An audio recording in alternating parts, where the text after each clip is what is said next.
Gaurkoan Nafar Ateneoaren bigarren kolaborazioa dugu. Hilabete honetan zehar zer gauzatuko den ezagutzeko. Josu Jimenez Maia, ongi etorri.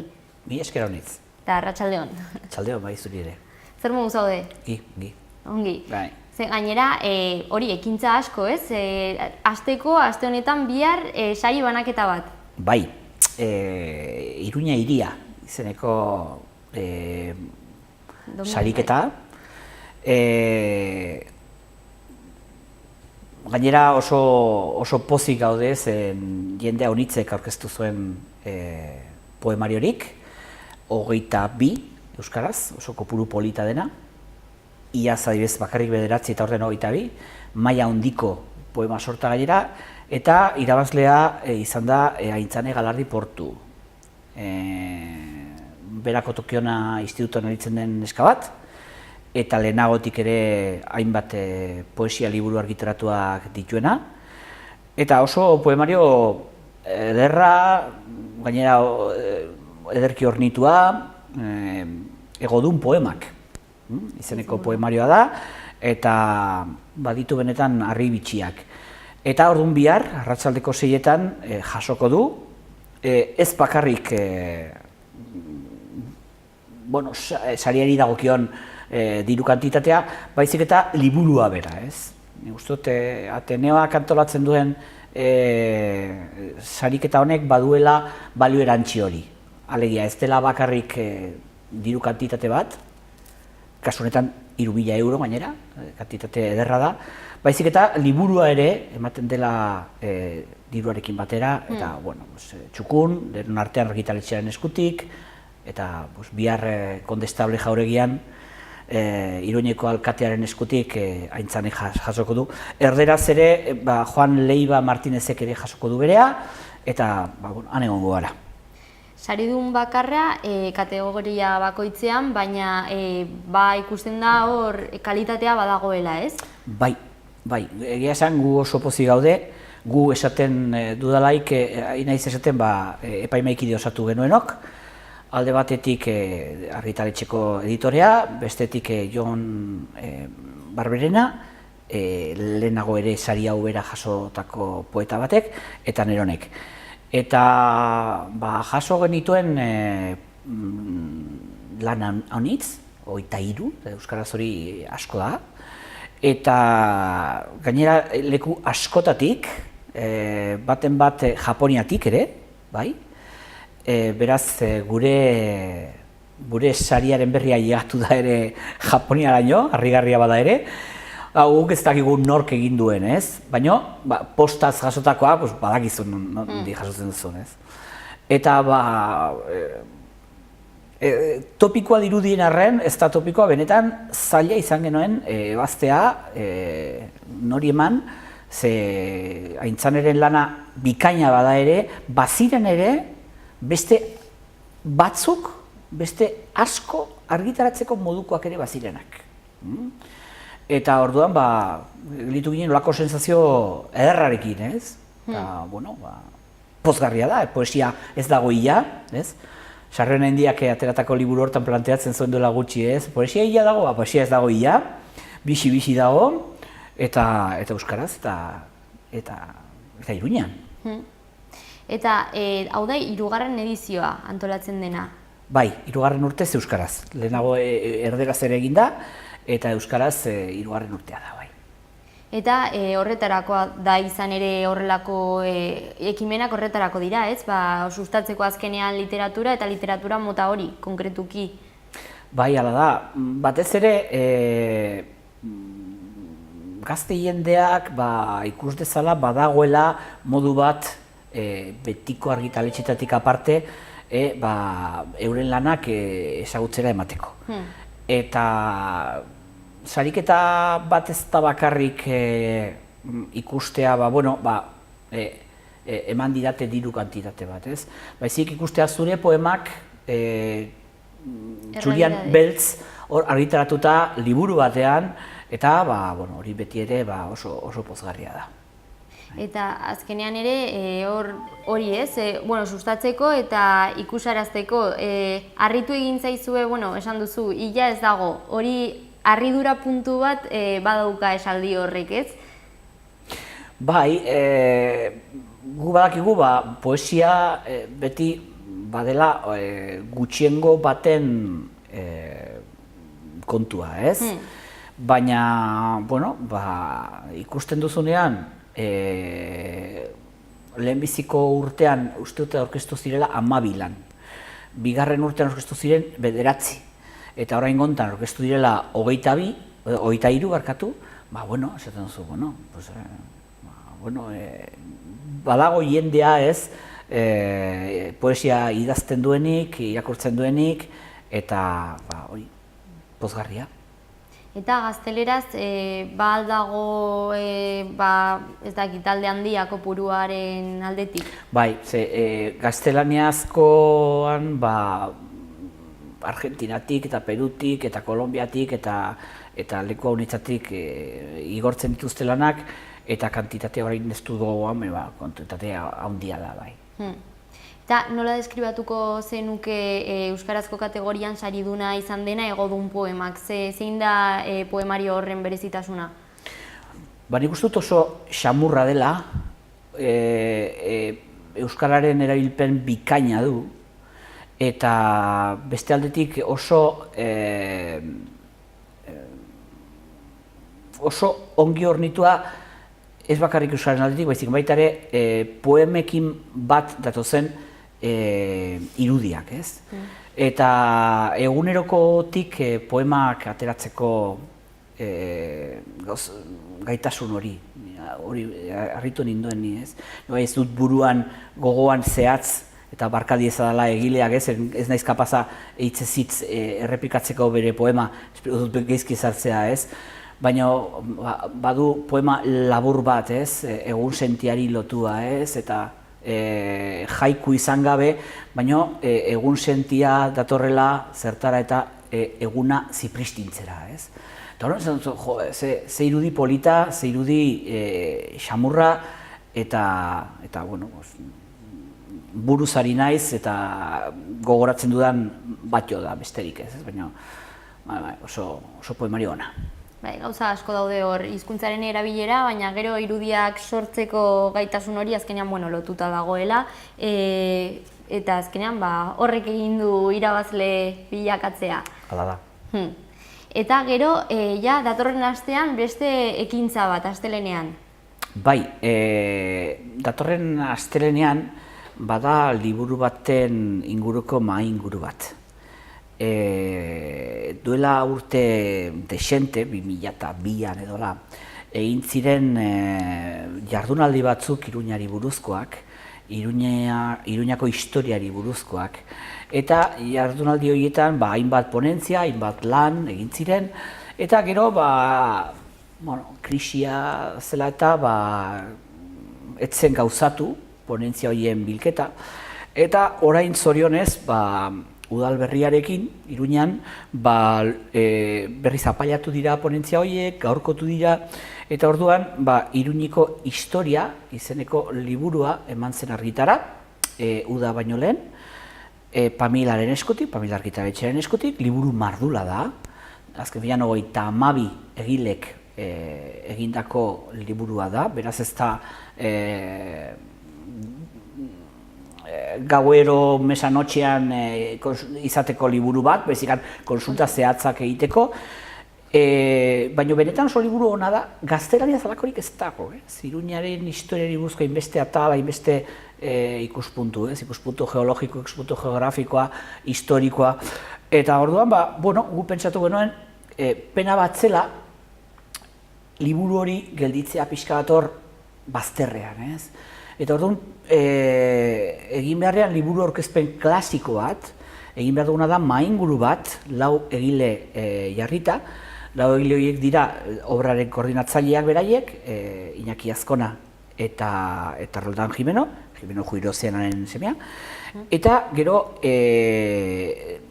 Nerea Perez, historiagilea, honek egin du ponentzia bat oso interesgarria, eta duela gutxi ere eman du argitara beste liburu bat langile mugimendua Iruñerrian eta, bueno, Jeronimo de Usteri Institutuko zuzendari ere bada, beraz, oso jende prestua, ez? Eta, karo, gero, normalan literaturzale garenok jotzen dugu literaturara, ez? Eta laugarren konbidatua da Juan Carlos López Mugartza. Juan Carlos López Mugartza, Nafarroa Unibertsitate Publikoko irakaslea ere badena, poeta, idazlea, eta Ateneokide ere badena, eta honek egin du Iruñeko idazleei buruzko lan sakon bat, bai erderaz, bai euskaraz, ez? Eta adibidez hori erderaz ez dago halakorik, ez? Eta, bueno, guk horregatik mahai inguru horri deitu diogu Iruñeko historia liluraturagarria, bai? Literatura eta liluraren arteko nahasketa delako, ez? Eta, bueno, pentsatzen dugu nahiko ez ezaguna dela, eta badirela liluratzeko hainbat pasadizo eta hainbat kontu. Eta, bueno, mahai inguru hori izanen da Zigiboxen, Iturramako Zigiboxen, eta Zazpitaritan. Eta, nik uste dut oso interesgarria izanen dela. Eta orduan, etxean izateko liburua? Noizbehinka konsultatzeko bai, agian ez da hondartzara eramatekoa, bai, pisutxo ere badelakoz, baina nik uste dut oso harribitxi polita dela. Baina edo norrentzat, ez da adituentzat edo ikerkete, bueno, baita? Hori ere bada, baina edo norentzako liburua bada. Gertatzen dena da, igual aterazelako Udaberrian edo udaren atarian aterazelako, gelditu zen pixka ator, ez ardo ezur gelditu zen. Eta, pensatzen dugu, importantea dela holakoei auspoa ematea. Bai, ez da llegatu duen benetazko garrantziaren ez dauka momentuz, ez delako falta da ezagupen hori, ez, edo zabalkunde hori. Hala da. Eta mahai inguru honek aukera emango dio. Espero dezagun. Gutxienez, ezinezkoa da 32 lagun biltzea mahai inguru baten inguruan. Ezinezkoa da, ez? Eta orduan, gu batez ere literaturari dagokion arloa eta historiari dagokion arloa behar dugu uztartu, ez? Baina gero badira beste arlo asko, geologia esate baterako, hor gelditzen dena, beste baterako. Baina hori, behintzat, liburua ezagutzeko eta sakontzeko hor egongo direlako esan bezala koordinatzaileak proiektuaren eta gehiago. Bai. Eta hortik, 25ean beste hitzaldi bat idazle baten inguruan. Bai, Joan Margarit segurazki izango da Katalunian dagoen ezagunetako bat edo ospetsuenetako bat. Unitzetan etorri da ona, oraingotan ez dugu ekartzerik izan, baina Cristina Lino izeneko aditua egonen da. Ateneoan bertan egingo dugu hitzaldia, Joan Margariti buruzkoa, eta euskaraz ere badago Joan Margarit, Meto argitaletxeak eman zuen argitara Miserikordia etxea izeneko liburua, eta bere poemak dira oso gustagarriak, poesia gehiegi maite ez duenarentzat ere. Oso poema ulergarriak dira, batzuek esan dute, nik ez dut ulertzen poesia. Joan Margariten poesiak ez zaitu hotz utziko, eta Joan Margarit beti erreferentzia bada, ez bakarrik Katalunian, ez? Orduan, hitzaldi hori izango da gaztelaniaz hori bai, eta 25ean, ostegunarekin, eta Ateneoan. Orduan, merezi du. Eta euskaraz irakurtzeko aukera dagoela aipatu duzu? Bai. Makuso izeneko lagun batek, poeta batek, egin zion elkarrizketa bat, eta bere poema asko ere itzuli, eta Metok argitaletxeak eman zuen argitara, eta Miserikordia etxea deitzen da, liburu bat elebiz, katalanez eta euskaraz, eta oso liburu polita da, eta oso poesia politak dira, bai? Eta poesia aldatu egiten alda itzulpenekin edo, hor ona baldin ba, esan nahi dut zure iritzia ematea horren inguruan, itzulpenen inguruan, ze azkenean, edozein eleberrietan adibidez fikzioan eta bar, ez da hainbeste jolasten hizkuntzarekin, ez? Egin dezakezu, baina poesia ezberdina da, ere poesia mota asko daude, baina zuk zer pentsatzen duzu? Kontua da, ez bakarrik itzultzea edukia, bezik abetere sonoridadea, ritmoa, ez? Eta, esate baterako Margaritek badu liburu bat deitzen dena La sombra del otro mar, ez? Orduan, karo, zuk hori nola emango duzu? Igual, aukera duzu bertze itxasoren itzala esateko. Asko zer sonoritate gehiago doka bertze itxasoren itzala esateak beste itxasoren itzala baino, ez? Orduan, ez da bakarrik itzulpen hotza, edo poema bat itzultzen duzulaik, etortzen zaizun lehenbiziko soluzioa normalen ez da izaten honena. Normalean beti eman behar diozu buelta bat baino gehiago eta ibili behar zara pentsatzen ez bakarrik edukia baizikan soinua, aliterazioak, ritmoa eta traizioa egin gabe, ez? Traizioa egin gabe edukiari, ez? Baino askatasunez jokatu behar da, bai? Agian prosa itzultzean baino askatasun handiagoz. Bai, azkenean ere hizkuntzetan literala egitera jotzen duzu, baina hitz batek dena izango litzatekena literalki horren itzulpena, konotazio bat izan dezake hizkuntza horretan, beste hizkuntza horretan esan nahi dut. Hala da. Bai, elementu asko daude hor. Bai, eta Margariten poesian ere horrela gertatzen da, ez? Esaten duzu, Makusok euskaratu zuen Miserikordia etxea izeneko liburua, ez? Eta nik askotan neure buruari galdetzen dion, zergatik ez du jarri Erruki etxea? Zergatik itzultzaile batek, poeta ere badenak, zergatik erabaki du jartzea Miserikordia etxea, ez? Eta gero, denborarekin pentsatzen jarrita, esaten zu, hemen, igual Iruñan ere Miserikordia etxea esango genioke, ez? Eta igual komunikatiboagoa da, kasu honetan, azken finean, titulu horrek biltzen du Margaritek poesiari buruz askotan esan duena.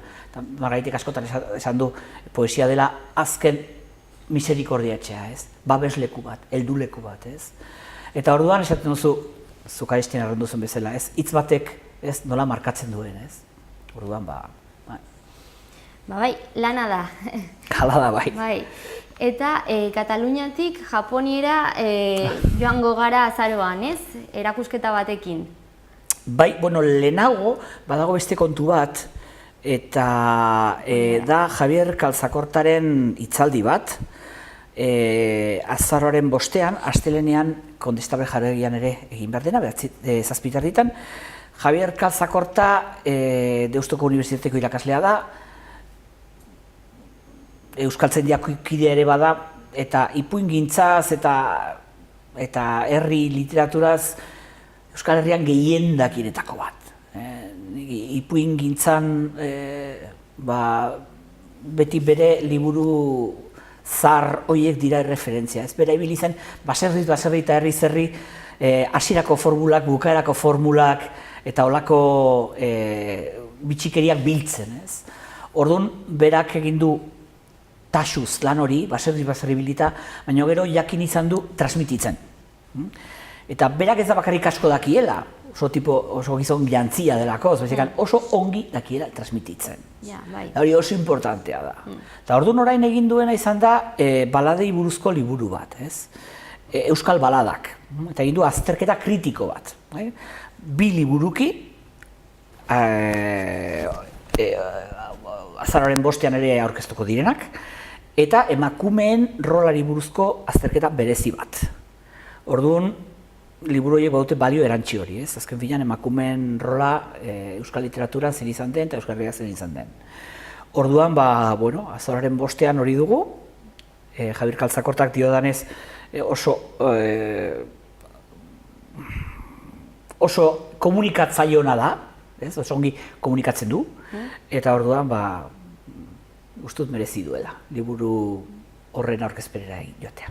Gainera, emakumezkoen horrekin zer ikusia da, bueno, aste honetan emakumezko idazle femeninoen eguna izan zen.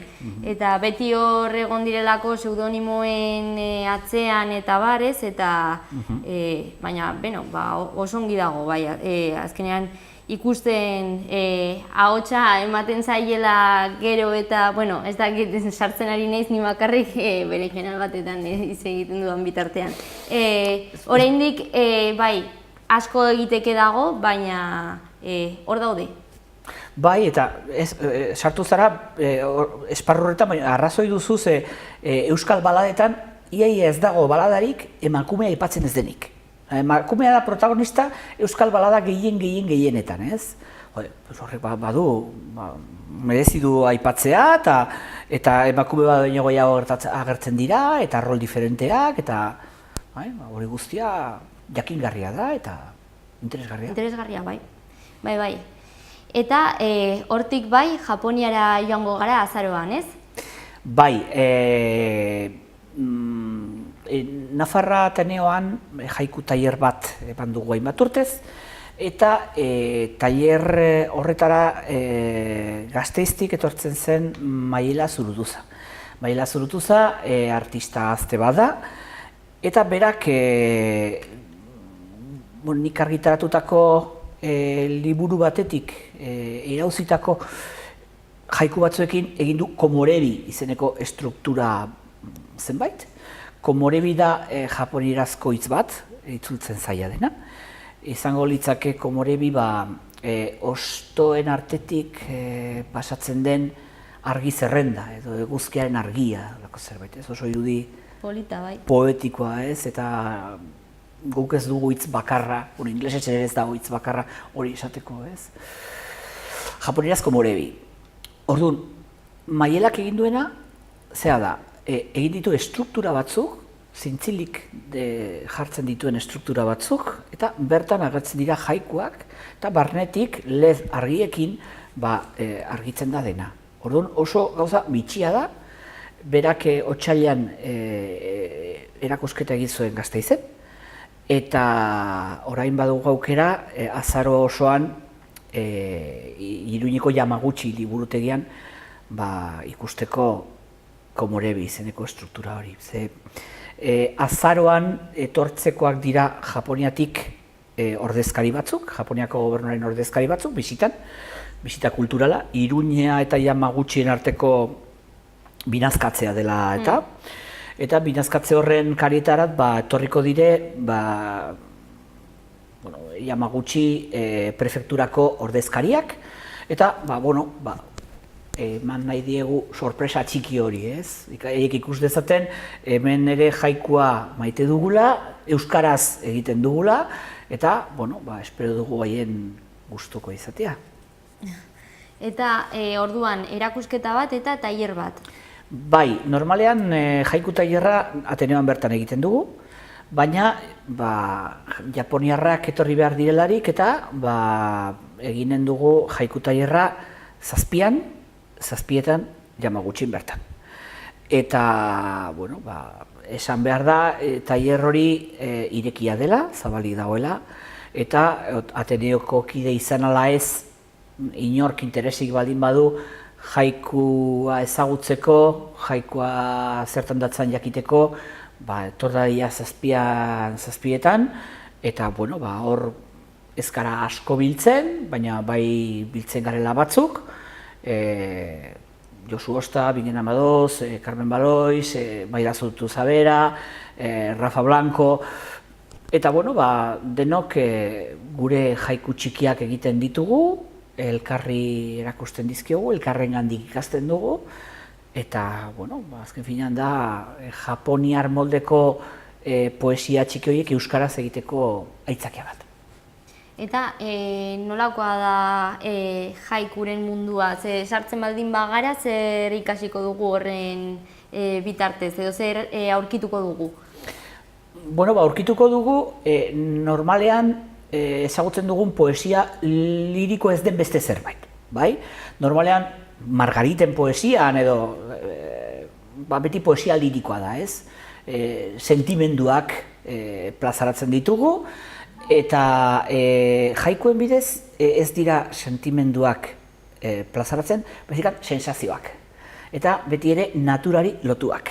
Naturatik edaten duten poesia laburrak dira, eta normalean iradokitzaileak dira, ez dute dena kontatzen, bai? Dena kontatzen duen jaikoa ez da jaikuona, bai? Eta baduzu oso bost silaba, beraz, ez duzu luzamenduetan ibiltzeko lekurik, eta normalean beti jaikoak izaten du hitz bat urtarroari erreferentzia egiten diona, eta erdian eten bat izaten du, eta normalean dira jaikoak sukarriak bezalakoak dira, ez? Eta bi foko izaten ditu, eta orduan bi fokoen arteko sukarri horiek elkartzen dienean sortzen diren txinpartak, horiek dira jaiku horiek ematen dutenak. Txinparta txiki batzuk. Eta gero norberak osatzen du edo ez. Orduan, jaikuak euskeraz, bi kulturen batuketa, eta gero 14ean Nafarroan soilik zentratuko gara Navarra y sus tradiciones liburuaren aurkezpenarekin, ez? Bai, liburu hau gaztelaniaz da, baina, iruditzen zait ere interesgarria badela ere komentatzea. Jose Mari Domens izeneko lagun batek, Ateneo kide ere badenak, atera du liburu bat, Almuzar argitaletxearekin, Navarra y sus tradiciones izenekoa, eta aurkezpena egingo du bai 14ean, zuk esan bezala, Napardi elkartean, 7:00, eta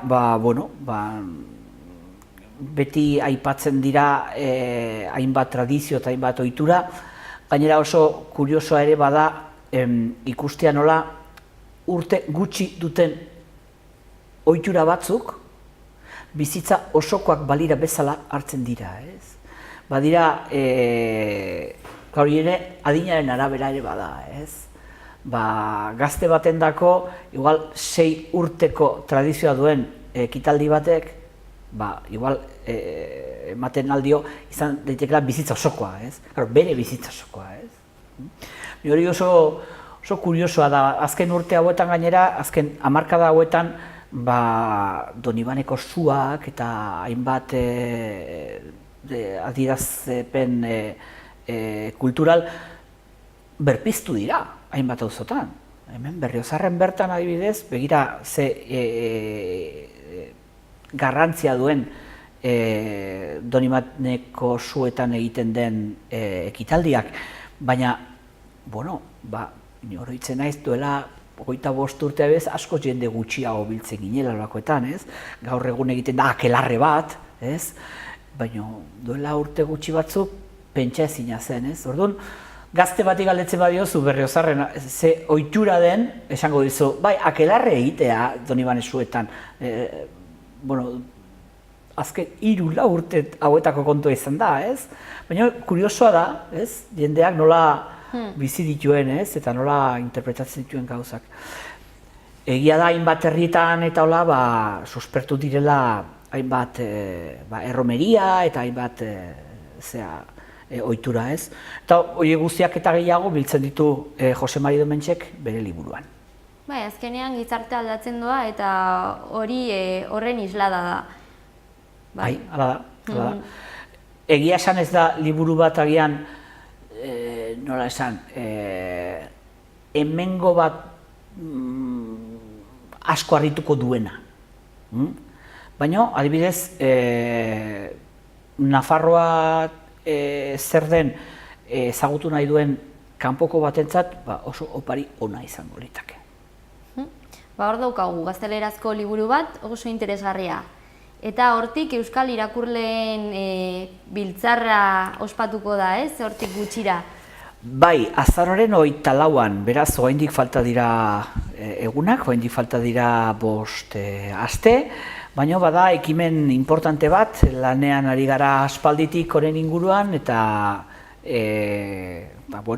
ari gara alegin handi egiten, ze Nafarroan badira euskaraz irakurle taldeak, uste baino gehiago, 20 bat badira euskarazko taldeak, nik koordinatzen dut Zaraitzuko adibidez, eta biltzen gara 2 hilabetean behin, Otsagabian, liburu baten inguruan, eta normalean egiten dugu bat euskara sortua, eta hurrengoan hartzen dugu itzulpen bat, ez? Eta genero diferenteak landu ditugu. Hori da Zaraitzun egiten duguna, baina badira beste irakurle talde batzuk, beste gauza batzuk egiten dituztenak. Orduan guk esan genuen, zergatik ez bildu goiz batean, ez? Eta zergatik ez ikusi tokian tokiko taldeen ezaugarriak elkarren handik ikasteko, eta ikusteko abian jarraitezken ekimen batzuk, ez? Esate baterako, eta gaur poesiari buruz ari gara etengabe hitz egiten, Nafarroan bada hainbat irakurle talde, baina nik dakidala behintzat poesia lantzen duen irakurle talderik ez dago. Orduan guri gustatu ditzen duke, sortzea poesia lantzen duen irakurle talde bat, zergatik ez? Badakigu poesia jende gutxiren kontua, baina igual ez da gutxi. Hori esan behar nuen, agian aurre iritzi bat da, ze gero ikusten da, ez, txapelketan adibidez. Hori da. Orduan, agian Otsagabian, ez dago nahikoa jenderik poesiari buruzko irakurle talde bat sortzeko. Baina, agian Nafarroako euskal irakurle taldeen biltzar honetatik, agian atera daiteke, batetik eta beste taldetxo bat, poesia lantzeko euskaraz Nafarroan, zergatik ez? Eta, guk egin behar dugu dena Nafarroako liburutegi nagusian, Nafarroako liburutegi nagusiak laguntzen du, baita Nafarroateneoak ere, eta hor, hori biltzen gara liburuzainak diren batzuekin batera, irakurle taldeak koordinatzen ditugun bilagun, Ines Castilla eta Biok, eta baita Jon Atxega ere, Antxoaingo irakurle taldeak koordinatzen duena, eta, esan genuen lehenbiziko urtea izanik, lehenbiziko aldiz egiten dena, zer hartuko dugu aitzakiatzat edo zer hartuko dugu ardatz moduan. Nafarroan gaur egun euskarazko prosaren adierazgarri izan daiteken liburutxo bat. Eta hartu genuen 39 nafar idazle, edo hartu dugu izeneko liburui Pamielak ere atera zuen, eta gaur egun izan daiteke Nafarroan dagoen ipuingintzaren adierazgarri bat, ez? 39, ez? Hori ere kopuru polita da, ez? Gaztelaniaz Pamielak atera zuen urte bat lehenago eta 26 lagun animatu ziren, 26 lagun aurkeztu ziren ekimen horretara, eta 26 ipuin bildu zituen erderazko liburuak. Euskarazkoak aldiz, euskarazkoak berriz, 39, hori pozgarria da, ez? Bai. Eta, hor mai inguru bat egingo da, eta liburu horretan parte hartu duten Ipar Alkainek, Leire Alonsok, Inma Erreak, Izaskun Etxeberriak, Fertxu Izquierdok eta Jose Angeli Garaik parte hartuko dute. Eta, aprobetxatu nahi dugu ere bertsolaritzari tarte bat uzteko, eta idazlea ere baden, eta bertso jartzailea ere baden Mikel Tabernak, hor jarriko ditu lanean Sarai Robles eta Xabier Terreros, eta, espero dugu goiz polit bat ematea, badira ere sorpresak, badira ustekabeak, eta, jendea anima dadila, ez da beharrezkoa irakurle talde batean orain egotea, edo noizbait egon balin bada norbait eta nahi balin bada animatu joaten, ongietorri izango da, ez? Askotan gertatzen da, igual, ni hasi nintzen duela 5 urte talde batean, baina gero lan kontuak zireta utzi nion joateari, eta igual aitzakia ona da berriro hartzeko, ez? Igual ezagutzeko ze taldeak dauden martxan Nafarroan, eta zer izan daiteken egokiena, ez? Igual nire herrikoa biltzen da ostegunetan, nik ostegunetan joga daukat, eta ezin nahi zioan, ez? Baina igual katakraken dagoen beste talde batera joan daiteke pertsona hori, ez? Orduan, bueno, nik uste dut ekimen polita izango dela. Azaroaren 24an. Bai, azaroaren 24, oraindik gelditzen da, baina, bueno, jendeak ja larun bat goiz hori erreserba dezan. Ba, hitz egingo dugu honi buruz ere sakonago aurrerago. Aitzongi, osongi. Osongi, ba, eskerrik asko gaur ere gurekin egoteagatik, eta esan bezala jarrituko dugu beste egunen batetan. Plazer bat izan da, mi esker.